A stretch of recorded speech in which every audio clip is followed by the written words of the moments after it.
Good morning mga lods. So ngayon kukuskus tayo ng buko para sa ating buko salad mga lods. So dahil wala tayong pangkuskus para sa salad, gagamitin natin yung tinidor tsaka sandok. So ito yung ating gagamitin para makagawa tayo ng buko salad. Dahil wala tayong pangkuskus, ito yung available na pwede nating gamitin sa paggawa ng buko salad. So tara,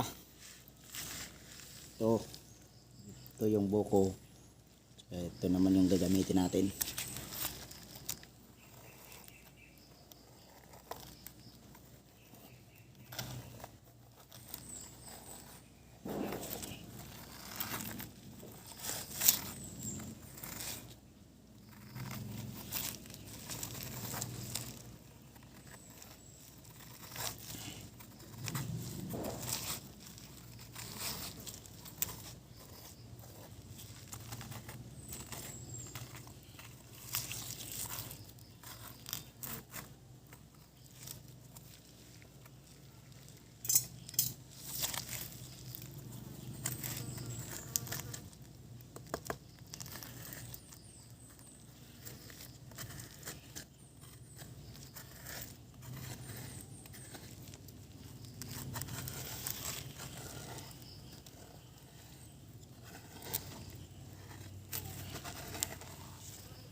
Okay mga lods, ito yung resulta.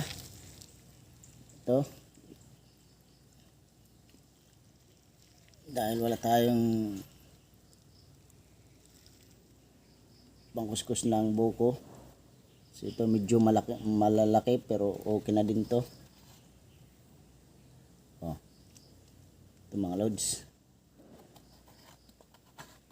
Tinidor lang yung gamit natin. Okay.